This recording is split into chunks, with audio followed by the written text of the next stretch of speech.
Rupani foundation દ્વારા અમે યુવાલક્ષી, મહિલાલક્ષી અને આરોગ્ય, શિક્ષણ અને સેવાના સંદર્ભે પ્રવૃત્તિઓ કરવા જઈ રહ્યા છીએ. અને મારું અને અમારા પરિવારનું, અમારી સાથે જોડાયેલા અસંખ્ય વોલન્ટિયર્સ કે જે પૂજિત રૂપાણી ટ્રસ્ટ સાથે પણ જોડાયેલા છે, અમારા તમામનું માનવું છે, અમે દ્રઢપણે માનીએ છીએ કે વિજયભાઈને સાચી શ્રદ્ધાંજલિ એ જ છે કે એમના વિચારો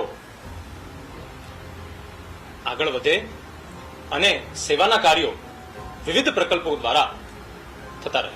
મારી બહેન દ્વારા જે ઈમેલ કમ્યુનિકેશનની વાત છે એર ઇન્ડિયા સાથેનું, તો હું સ્પષ્ટ રૂપે કહેવા માંગુ છું કે એર ઇન્ડિયા અને ટાટા ટ્રસ્ટ એ છેલ્લા 1 વર્ષથી તમામ પીડિત પરિવારો સાથે ઈમેલ કમ્યુનિકેશનમાં 1-to-1 કોરસ્પોન્ડન્સ કરી રહ્યા છે.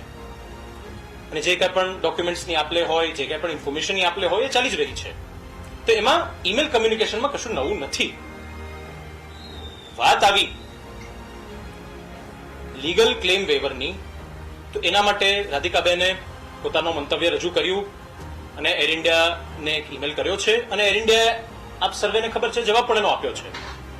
તો આ વાત એક પીડિત પરિવાર અને એર ઇન્ડિયા એરલાઇન્સ વચ્ચેનો એક પ્રાઇવેટ મેટર છે. એર ઇન્ડિયા તરફથી જે કમ્યુનિકેશન કરવામાં આવ્યું એના કમ્યુનિકેશનના જવાબમાં ન માત્ર અમે પણ બધા પીડિત પરિવારો કંઈક ને કંઈક ઈમેલ કમ્યુનિકેશન કર્યું હશે. તો again it's a private discussion between 2 concern parties. એક તરફ છે પીડિત પરિવારો અને એક તરફ છે એર ઇન્ડિયા, અને એર ઇન્ડિયાનો જવાબ પણ આપ્યો છે. તો આ મેટરને હવે ચોડીને ચીકણી કરવાનો એ કોઈ અર્થ સરતો નથી.